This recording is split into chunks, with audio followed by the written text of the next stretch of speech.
নমস্কার বন্ধুরা, যুবসাথী প্রকল্পের আবেদনের প্রক্রিয়া কিন্তু শেষ। তারপর আর নতুন করে যুবসাথী প্রকল্পের আবেদন করা যাচ্ছিল না এবং তার মাঝেই কিন্তু নতুন করে 4টি নতুন বিজ্ঞপ্তি প্রকাশ করা হয়েছে, যা একটি নোটিফিকেশনের মাধ্যমে প্রকাশ করা হয়েছে। তো সেই নোটিফিকেশনে কি বলা হয়েছে, সেই 4টি বিজ্ঞপ্তি কি, সেই সম্বন্ধে আজকে আপনাদেরকে বিস্তারিত ইনফরমেশন দেব। অবশ্যই চ্যানেলে নতুন হয়ে থাকলে আপনাদেরকে অনুরোধ করব চ্যানেলের সাথে যুক্ত থাকার জন্য অবশ্যই চ্যানেলটিকে সাবস্ক্রাইব করে রাখবেন এবং তার সাথে পাশে থাকা নোটিফিকেশনের বেল আইকনের অল বাটনটি প্রেস করতে ভুলবেন না। বর্তমানে সরকারের তরফে একটি নতুন বিজ্ঞপ্তি প্রকাশ করা হয়েছে এবং সেই বিজ্ঞপ্তিতে বলা হয়েছে নতুন কিন্তু একটি এসওপি প্রকাশ করা হবে। সেই এসওপিতেই বলা থাকবে যে কোন কোন উপভোক্তারা টাকা পাবেন এবং কোন কোন উপভোক্তারা টাকা পাবেন না, অর্থাৎ কোন প্রকল্পের টাকা পেলে আপনারা কোন প্রকল্পের টাকা পাবেন না, সেই সম্বন্ধে বিস্তারিত গাইডলাইন্স দিয়ে কিন্তু আরও একটি এসওপি বের করা হবে, যেটা কিন্তু আরেকটি নতুন গাইডলাইন্স। তবে বর্তমানে সরকারের পক্ষ থেকে যে নতুন বিজ্ঞপ্তি প্রকাশ করা হয়েছে, সেই নতুন বিজ্ঞপ্তিতে কি কি বলা হয়েছে চলুন ভিডিওতে আপনাদেরকে জানিয়ে দিই। সুপ্রিয় দর্শক বন্ধুরা, প্রথমেই গাইডলাইন্সে বলা হয়েছে যে সমস্ত উপভোক্তারা আবেদন করে ফেলেছেন ক্যাম্পের মাধ্যমে, অর্থাৎ যারা দুয়ারে সরকার ক্যাম্পের মাধ্যমে অফলাইন পদ্ধতিতে তাদের আবেদন জমা করেছেন, তাদের জন্য কিন্তু গুরুত্বপূর্ণ খবর রয়েছে। অর্থাৎ আপনারা যদি বর্তমানে স্ট্যাটাস চেক করতে যাচ্ছিলেন, তখন কিন্তু দেখতে পাচ্ছিলেন যে আপনাদের স্ট্যাটাসের জায়গায় আপনাদের নতুন ফর্ম ওপেন হচ্ছিল। তার কারণ ছিল আপনাদের ডেটা কিন্তু তখনও এন্ট্রি হয়নি অফিসিয়াল ওয়েবসাইটে, কিন্তু যারা অনলাইনে আবেদন করেছিলেন তাদের কিন্তু ডেটা এন্ট্রি অটোমেটিক হয়ে গিয়েছিল। কারণ জানেন, অনলাইন আবেদনের সময় আপনাদেরকে ডেটা এন্ট্রি করেই ফর্ম ফিল আপ করতে হয়, কিন্তু যারা অফলাইনে আবেদন করেছিলেন তারা শুধুমাত্র ফর্মে আপনাদের যাবতীয় ডিটেলস লিখে তারপরই কিন্তু জমা করেছিলেন। কিন্তু সেই ফর্মের ডিটেলস যতক্ষণ না পর্যন্ত অফিসিয়াল পোর্টালে আপলোড হচ্ছে, ততক্ষণ পর্যন্ত কিন্তু আপনারা আপনাদের স্ট্যাটাস চেক করতে পারছিলেন না এবং বর্তমানেও পারবেন না।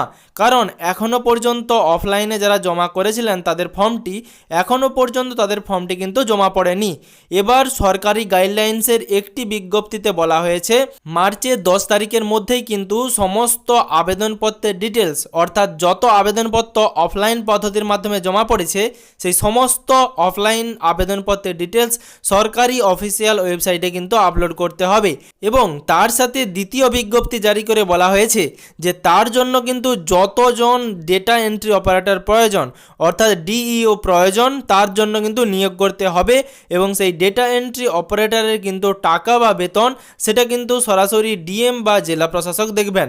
এবং সেই ক্ষেত্রেই কিন্তু আপনাদের জন্য সুখবর, যারা অফলাইনে ক্যাম্পের মাধ্যমে তাদের আবেদন জমা করেছিলেন, যে আপনাদের আবেদনপত্রটি অনলাইন পোর্টালের মাধ্যমে জমা পড়বে কিনা তা নিয়ে কিন্তু অনেকেরই সন্দেহ ছিল। কারণ প্রত্যেকেই যখন স্ট্যাটাস চেক করছিলেন তখন কিন্তু আপনাদের স্ট্যাটাস শো হচ্ছিল না।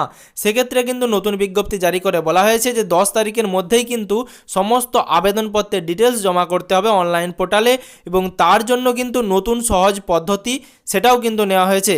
কারণ যারা ডেটা এন্ট্রি অপারেটর থাকবেন তাদের জন্য কিন্তু আলাদা পোর্টাল লগ ইন করা হয়েছে, তার মাধ্যমে কিন্তু তারা খুব সহজেই এই আপনাদের সমস্ত নথিপত্রের ডিটেলস আপলোড করে দেবেন এবং তার জন্য যথাযথ কম্পিউটার এবং প্রিন্টার মেশিন দেওয়া হবে, যাতে সমস্ত ডকুমেন্টসের স্ক্যান কপি জমা করা যেতে পারে। এই সমস্ত বিজ্ঞপ্তিগুলি জারি করা হয়েছে বর্তমানে এই যে আপনারা অফলাইন পদ্ধতিতে আবেদন জমা করেছিলেন তাদের জন্য।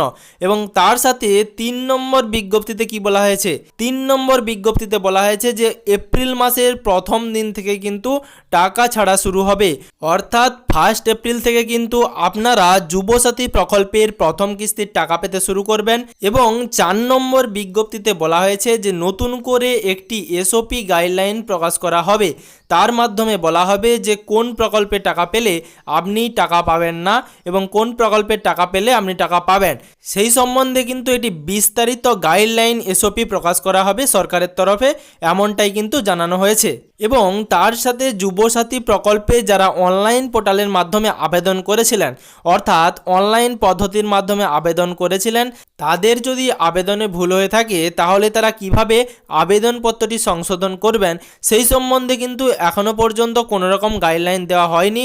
অর্থাৎ যারা অনলাইন পোর্টালের মাধ্যমে আবেদন করতে গিয়ে ভুল করেছেন তাদের কিন্তু সেই ভুল সংশোধন করার চান্স খুব কম রয়েছে। অর্থাৎ সরকারের তরফ থেকে যখন এসওপি প্রকাশ করা হবে, অর্থাৎ সম্পূর্ণ একটি বিস্তারিত গাইডলাইন্স প্রকাশ করা হবে।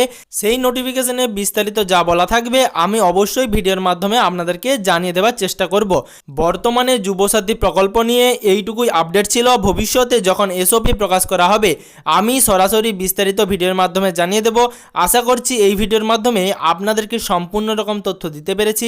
যদি আপনি চ্যানেলে নতুন হয়ে থাকেন তাহলে আপনাকে অনুরোধ করব চ্যানেলের সাথে যুক্ত থাকার জন্য এবং প্রতিনিয়ত সমস্ত ভিডিওর আপডেট পাওয়ার জন্য চ্যানেলটিকে অবশ্যই সাবস্ক্রাইব করে রাখবেন এবং তার সাথে সাবস্ক্রাইব বাটনের পাশে থাকা নোটিফিকেশনের বেল আইকনের অল বাটনটিও প্রেস করে রাখবেন, যাতে পরবর্তী ভিডিওর নোটিফিকেশন এবং পশ্চিমবঙ্গের যাবতীয় আপডেট সবার আগে সবার প্রথমে আপনার মোবাইলের নিউজ ফিডে পেয়ে যান।